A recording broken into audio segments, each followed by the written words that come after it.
Welcome to Straight from the Muzzle, folks, where we're anything but straight. My name is Space. And my name is Byx. I almost sound like you said your name was Bitch. I'm sorry. I've gotten that a lot, to be honest. And we welcome you to our episode today, which I know a lot of you were hoping this would have been the bloopers episode that we were really all excited about, but something tragically happened yesterday, which would be February 20th. The furry fandom lost. God, I'm trying to hold back tears. The furry fandom lost one of the creators to the fandom itself. Mark Merlino, also known as Silas Sable, passed away yesterday. And this is a tribute for him. I personally have never met him. I've never gone to the Prancing Skeletor parties. It's been on a bucket list, something I've always wanted to achieve. But yesterday, Byx posted something, and I was totally thrown off guard. And I don't know. I can't explain the emotions. I've never met him, but I almost have the feeling of like I've lost a loved one that I've known for so long. Yeah.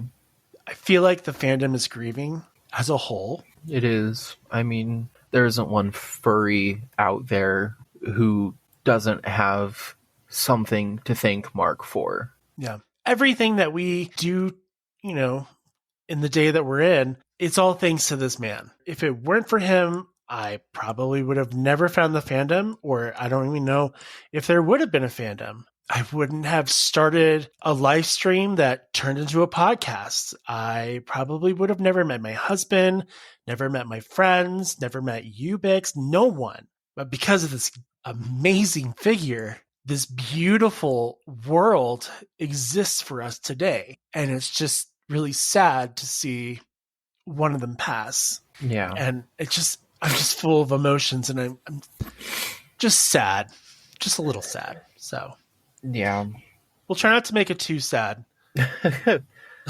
Yeah. But Byx is gonna go over the biography of Mark.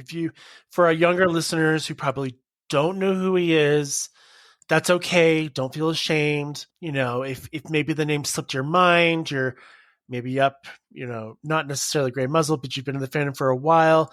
That's also okay. Don't worry. You're not a bad person if you don't know who he is. But Byx is going to go over the history, a biography of Mark. We're going to really just make him shine for the man that he is. So take it away. Sorry. Just kind of a background as to when this all kind of came to light. On February 7th, 2024, Mark's partner, Rodney, also known as Rod O'Reilly to some, made a GoFundMe explaining the situation. This is from the GoFundMe description. Mark's ordeal began on December 23rd, 2023, when he was rushed to the emergency room after suffering 3 microstrokes. He was released the next day, but his condition worsened, leading to repeated hospital visits. On January 2nd, 2024, a severe brain bleed led to his admission to the ICU. Thankfully, he moved out of the ICU the following day, but faced continuous challenges, including a fall at a rehab center. And later, there were some more updates. After a series of brain strokes, for which Mark Merlino was hospitalized, it was discovered during a screening on February 9th, 2024, that he had stage 4 liver cancer, and he passed away in his sleep at home during the early morning hours of February 20th, 2024. So that's just kind of, that's the medical background of what's been happening and how he died. I've written a biography to share about his life. So Mark Merlino, also known as Silas Sable, was a pivotal figure in the development of the furry fandom. He was born into a family with a Navy background, fostering a childhood marked by travels and exposure to various cultures. It was during these formative years that Merlino's love for science fiction blossomed, igniting a passion for imaginative worlds and anthropomorphic characters that would shape his life's work. Merlino's fascination with anthropomorphic animals took root when he experienced the enchanting world of Disney's Bambi alongside his family upon its release. This seminal moment sparked a lifelong affinity for animation and storytelling, propelling him into the realms of creativity and artistic expression. In the 1970s, Merlino began his journey as a science fiction fan, immersing himself in the rich tapestry of speculative fiction and fantastical worlds. This interest intersected with his love for anthropomorphic characters, leading him to envision his own species, the Skiltaires, and bring them to life through his drawings. It was at LostCon 1980 that Merlino's path intersected with fate when he met Rod O'Reilly, his future husband, drawn together by their mutual appreciation for anthropomorphic art. Their shared passion for creativity and storytelling laid the foundation for a partnership that would leave an indeniable mark on the furry fandom. As a member of the Orange County Cartoon Fantasy Organization, Merlino found a community of like-minded individuals who shared his enthusiasm for anthropomorphic art and literature. This camaraderie would inspire him to further cultivate the furry fandom. At WestraCon 1985, Merlino hosted a legendary furry party that would mark the birth of a community. These room parties, held at conventions like WestraCon, became legendary among furry enthusiasts, serving as hubs of creativity and friendship within the community. In 1989, Merlino and his partner O'Reilly took a monumental step forward by creating and hosting ConFurence Zero, and the inaugural furry convention. This groundbreaking event provided a platform for fans of anthropomorphic art and literature to come together, showcasing their work and forging connections within the growing community. As ConFurence grew in its popularity, it became a cornerstone of the furry fandom, featuring art shows, costume displays, and a vibrant atmosphere of creativity and camaraderie. Merlino's dedication to fostering a sense of belonging within the furry fandom extended beyond conventions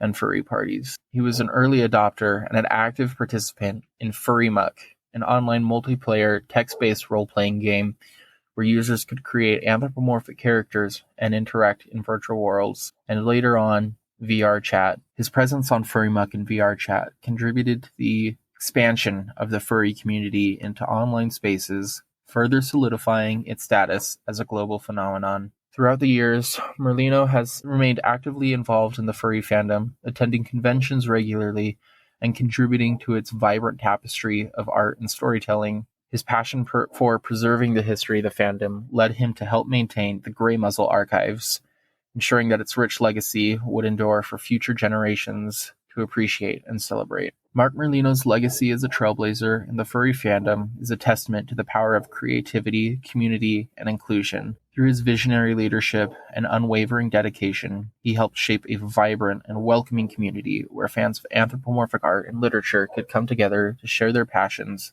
and form lifelong friendships. There you have it. The biography. Yeah. Yep. Short but sweet. Wish I could have made it longer, but I mean, it was... Is there a dog sudden, barking in the background? Yeah, I'm sorry. My neighbor's dog is... That's fine. We've had pet noises in the background before. No big deal. Fair. People are probably like crying, and then they're just like, "What's that dog? Why is there a dog barking in the background?" If you guys have had a chance, there is a film out there called The Fandom that was created and produced by one of our fandom members, Ash Coyote, and Eric Risher, I believe, as well. Yes. Yeah. Two amazing filmographers. Really could tell a story. You get to see Mark in his probably, in a heyday. We'll say that. Yeah. Just a happy version of him. And it's good to go and watch it. It's very informational. I can't promise you won't cry. I mean, it's a really good film. Eric has done something similar to this before, but in more of an episodic type thing. And that was also really emotional as well. I have a book. We did a review of this book a couple of last year. So I think it was like in November, December. It's called A World Gone Wild Furry Planet by Joe Strike. It has really cool pictures. Joe is also an interviewee alongside Mark and Rod in the fandom in that documentary. So there's a lot of information to be learned there, And the book, it is, I would say, an encyclopedia / archive to the furry fandom. It reads very much like a school book almost, because there's just so much information in there. but it does go through a detailed history of Mark and his efforts to create from the very beginning, not just a con, but like the very beginning of stages of what is furry. And it's really just heartwarming, and it's such a good read. Foundations of a community. Oh, of a yeah. family. Oh, yeah. You know, I mean, and I'm not saying it's just all him too. I'm sure there have been others as well that have helped shape this fandom, but he was I really mean, there's a lot of people, and I mean, as somebody who has been greatly interested in the history of the fandom, I mean, I remember first learning about Mark when I was a freshman in high school, and that shaped a lot of my interest in the community, and I've kept up with all of the history, and I own some of the old zines and comics back from then. And so I've never met Mark either. Honestly, that's one of my biggest regrets, is I didn't go to his panel at MFF just last year. Wow. I don't remember why. I think we went to go get some food or something, but one of my biggest regrets is not going to that panel and not getting to meet him in person. One of the key things that he did is he created this party called the Prancing Skiltare, and I've always wanted to go to it because it seems like such a fun, jolly time. There's tons of people that go, and they have a website. It's skiltare.net. I'll put it on the information available. There are tons of photographers that have gone and done pictures and just really told the party really well. There is also a channel called The Raccoon's Den by, oh my God, I'm blanking it. You guys can murder me for that one. Well, it's just The Raccoon's Den. I was really good friends with the person that ran it. We had a falling out, but I will still say that the content he produced was so amazing. And he did interviews at this party, and he really brought the party to life through his videos. And you got to see something that if you couldn't go, you actually kind of felt like you were there. So there's that. And then I'm trying to think here. I finally got my cry out. So now that my cry is all out, my brain's just blur. Yeah. It's all mush now. He did create something called ConFurence 0, which was more or less like testing the waters of a con. And then he went to go on and create ConFurence, which is a really cool thing. And there was, 14 conferences that existed. The last one was in 2003. Mm-hmm. But you were saying something about how many cons now exist. Yeah. I had a Twitter post. Let me pull that back up. But just kind of on the WikiFur page, it says in 1989, along with Rod O'Reilly, he co-founded the very first furry convention, ConFurence, that laid the groundwork for the community's expansion and visibility, remaining as its director until ConFurence 10. Here it is. So somebody on Twitter, he made a post. He said how it's starting and how it's going. And how it started, he posted a picture of, I think it's a shirt.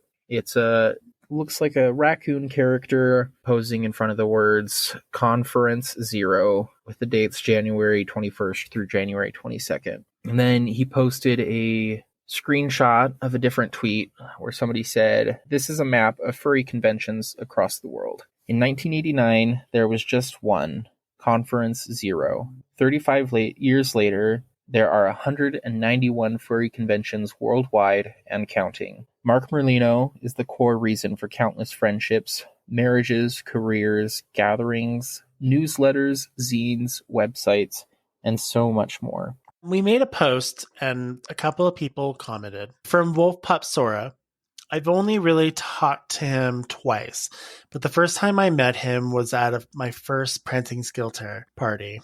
He said that he didn't recognize me, and I asked if I was new, and I said, yes, I'm a new furry. He made me feel so welcome in a place I've never been before, and I'll never forget that. From Dumb Gay Cat, love the name, by the way.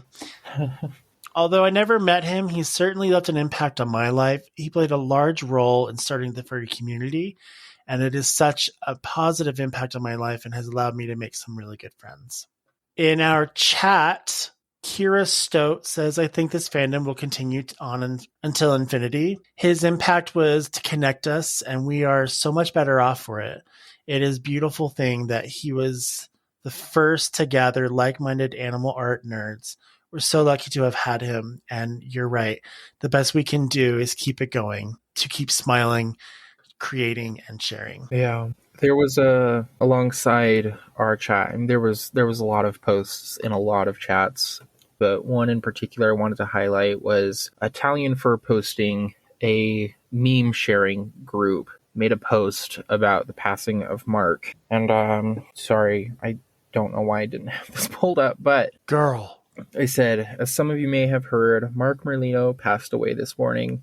As a founding father of our community and as a grandfather to many furries, his loss resounds greatly throughout our fandom. The fandom lost a legend today. Thank you, Mark, for all you've done for us. And some of the comments on it just really touched me. This is a comment from Ripley Vox. We owe a lot to the hard work they put in and opportunities they made happen. Thank you, Mark. So sad to hear of your passing that I didn't get to meet you and show my appreciation for you. Yeah. Somebody else. Sorry, go ahead. No, you're fine. Go ahead. Keep going. I was going to say, somebody else wrote, he's practically the founding father of the entire furry fandom. He was the spark to the first fur meets, clubs, online spaces, and conventions. So, yeah, there's a few others. I don't know if you want me to read those. I can if you want. Yeah, keep going. All right. Cyan Night Sky said he was one of the first few friends I made in VR chat.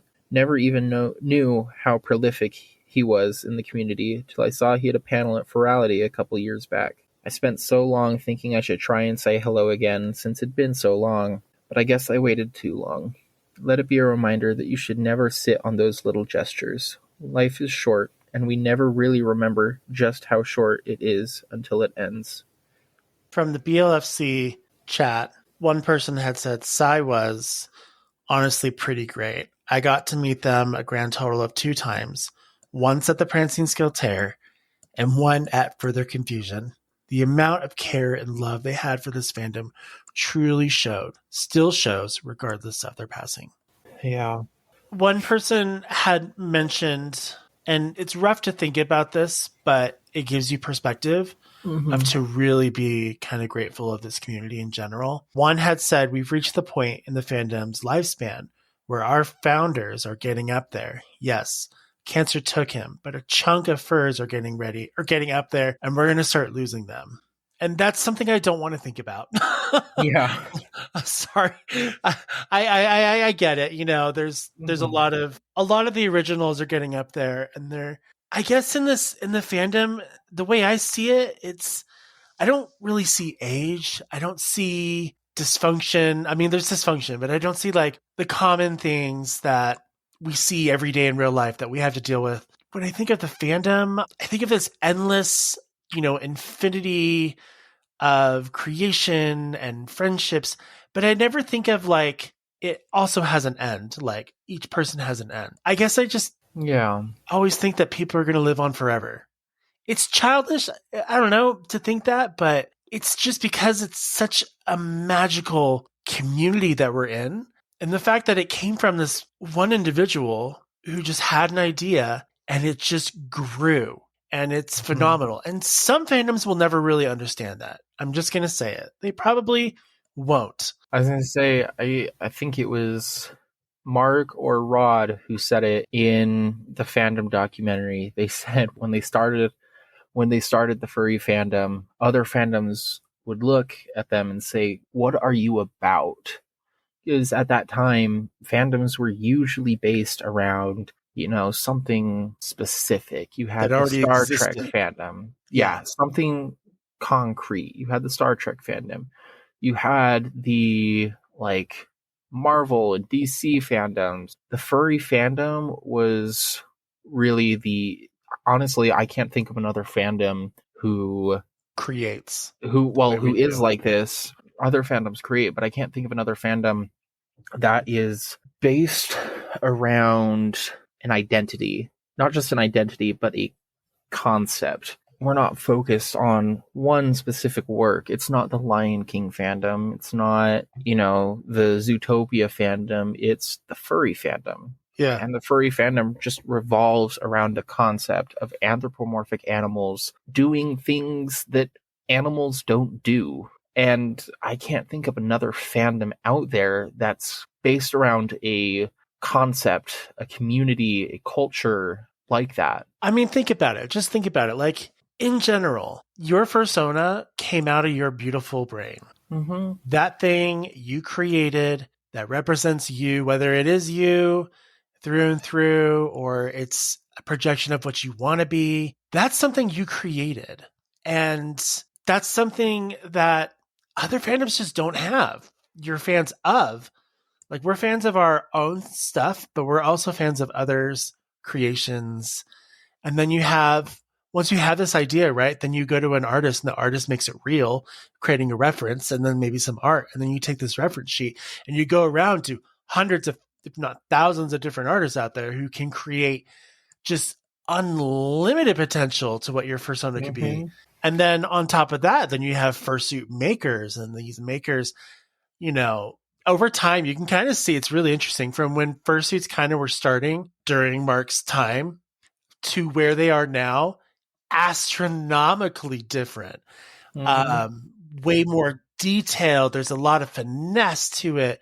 You have just hundreds, if not thousands, of fursuit makers out there, and more coming onto the scene because they've have that talent. It's amazing. Like this fandom is just so, I'm going to say my swear word, fucking amazing and unique in its own way. Yeah. And it's because of this guy. Now, I'm not saying,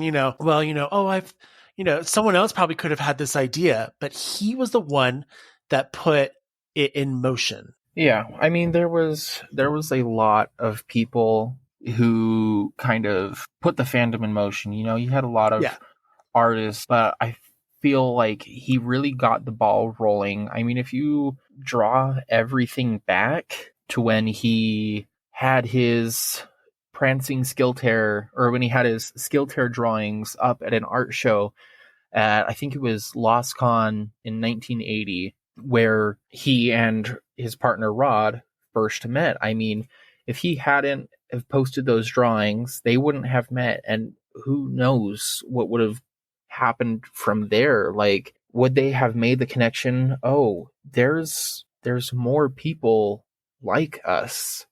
I remember when I first joined the fandom, I remember looking at these practices and these interests and saying, wow, I'm not the only one who enjoys this, who thinks like this. I'm not alone. And it's like they've said it before that many people had those same thoughts when they came to the room parties and such. And so you really got to think, like, if it weren't for those drawings at that specific art show, would people have ever made that connection? I'm sure it would have somewhere down the line, but I don't know.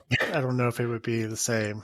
I'm not a huge believer in fate, but that specifically, like, that happened at that specific time to get us where we are today. And without that, who knows where we would be? We wouldn't be here, but who knows? And I'm not a huge person of fate, but I also, it's on the back burner for me. It's there, but it's not something I hyper focused on. But yeah, like I said, I'm not a huge believer, but there are certain things in life, certain events that it's like, that had to have happened. That happened at that time for a very, very specific reason. And think about... Oh, go ahead. Sorry, I was just going to say, and that reason was the fandom. You go on Twitter and you search up Mark. I mean, he was trending on Twitter all day yesterday. And you see so many people making posts like, without this fandom, I would not be here. This fandom saved my life. This fandom made me who I am today. And without Mark, I don't think that would have happened. No, I don't think it. And if it did, it would have been something different. Yeah. Think about, like, So his first con that he's created to all the cons that exist now. And I don't know if he ever had it in his mind, but every convention usually has a charity that they choose. And then there is just so much that's raised and donated to these charities. Specifically, there's no financial gain to it, which is just amazing. These, conventions now, they bring people together, people celebrate, and then they kind of go on, they make new friends. That's all because of him. Yeah. And I got to see a really unique spark in the fandom again. It's unfortunate, but it's really interesting. If you go to their GoFundMe page, they had an initial goal of making $35,000 to help cover the mounting medical bills and rehabilitation costs. That was, I'm not sure when that goal was actually set, but that goal was set on February 7th when they first posted the GoFundMe. okay.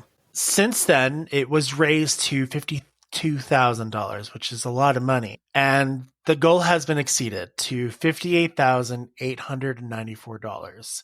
That's a lot of money. But what really gets me is that people are still donating to this hour at the moment, even though he's long passed. I mean, that's money from people, like their own money, chunks of change, like $1,500, $1,000. I mean, that's a lot of money. That's amazing. I get to see a beautiful side of the fandom where people come together and they work together and they produce something like this. I mean, that's so cool. It's sad and unfortunate that Mark passed, but it's really interesting how the world comes together when someone passes away. And the fandom, I feel like right now, is all mourning Mark, but at the same time, everyone's exchanging stories and their memories, and it's so beautiful to read and to just see everyone's memories and talk about their experiences. I mean, it's not necessarily,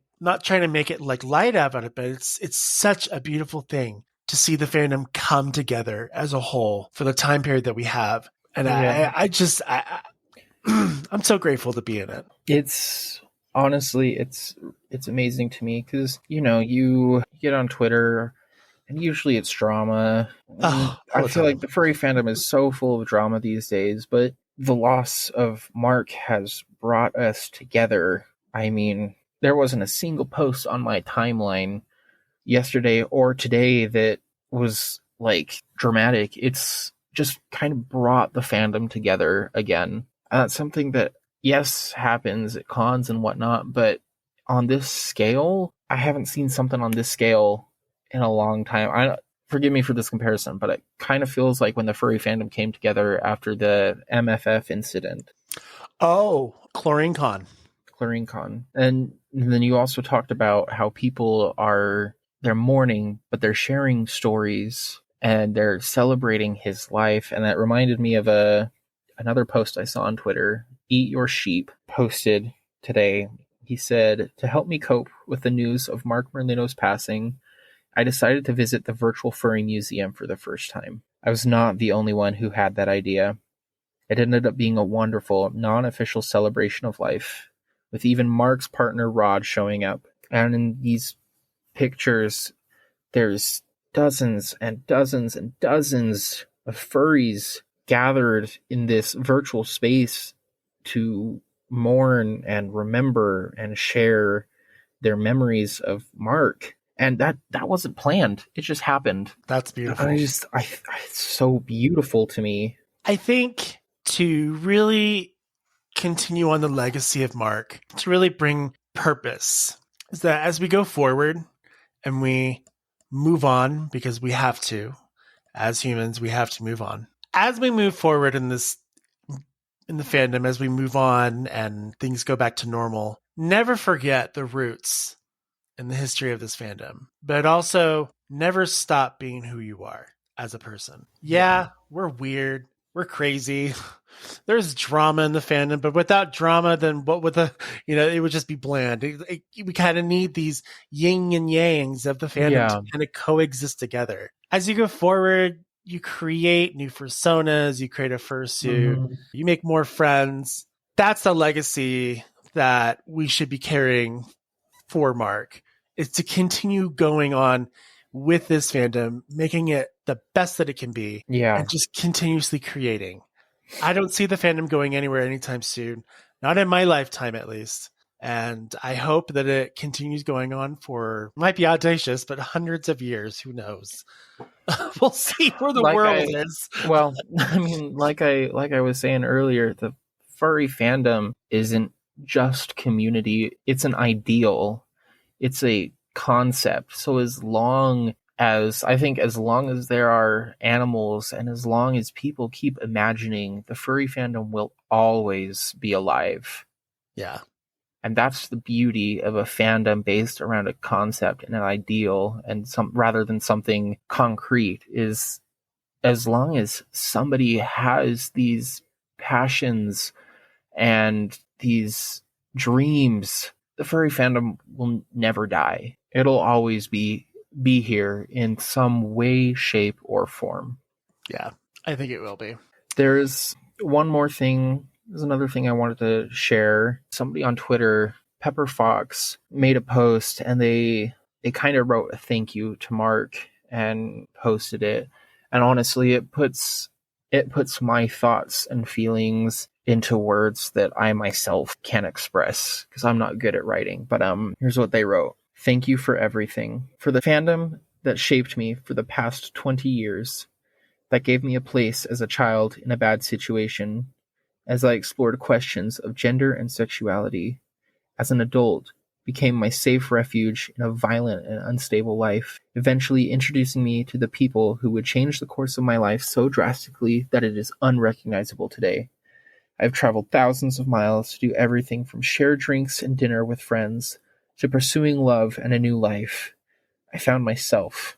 I found my family. I am safe and alive here today because of the fandom.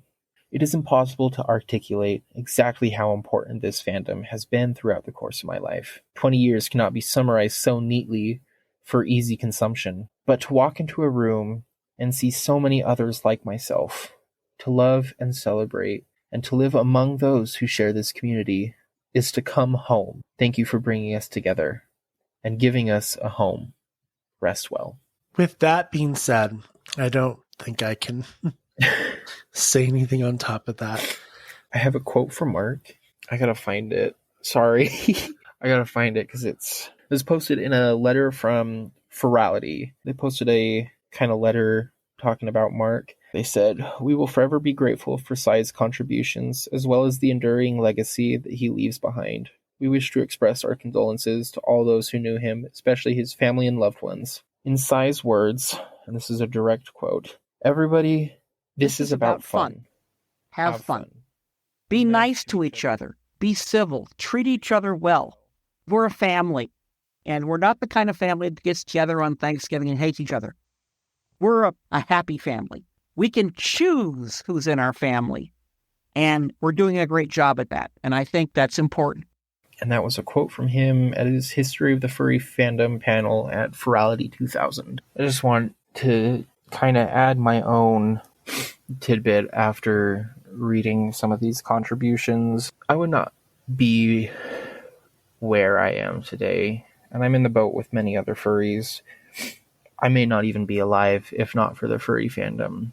I wouldn't have my partner. I wouldn't have all the good in my life came from the furry fandom, and I don't know where I would be today without it. Probably on the street dealing meth or something, I don't know. But I want to thank you, Mark, for all that you've done for us, for giving us a home, family, for giving us somewhere to belong.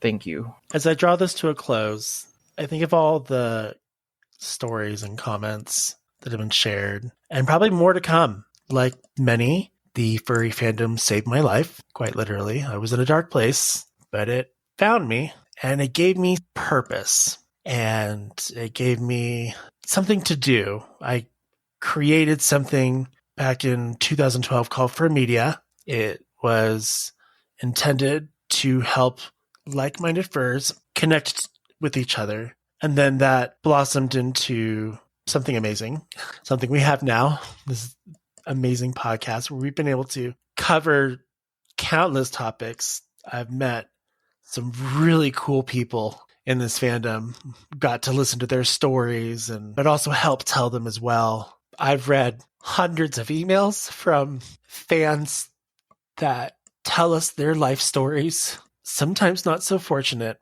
sometimes really amazing, that just bring me to tears. I've met an amazing husband, Felix. I've made some really good friends in this fandom. I can't thank Mark enough for creating this community. And I want all of you to go out there and really just don't take for granted anything, because it can be all gone in 1 second. Really, the words are escaping my mouth, but really take stock in what this community is. I wouldn't trade it for the world. If I could go back, I wouldn't change anything. It's truly beautiful.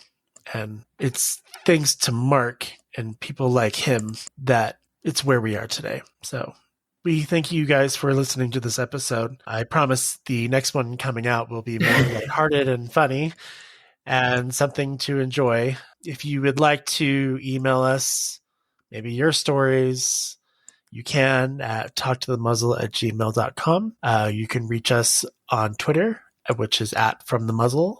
And if you would like to join like-minded people who are just carefree, happy-go-lucky, chat, no joke, 24/7, we have a Telegram group for that as well. Most everyone's welcome. I say most because there are minors out there, so we have to be careful with that. Yeah. But for the most part, most people are welcome, and they're welcomed with open arms. Thanks, everyone, and we will see you next time. Bye. Our fandom is based on a concept, and that concept isn't going away. I think the fandom is something I'm the most proud of in my life.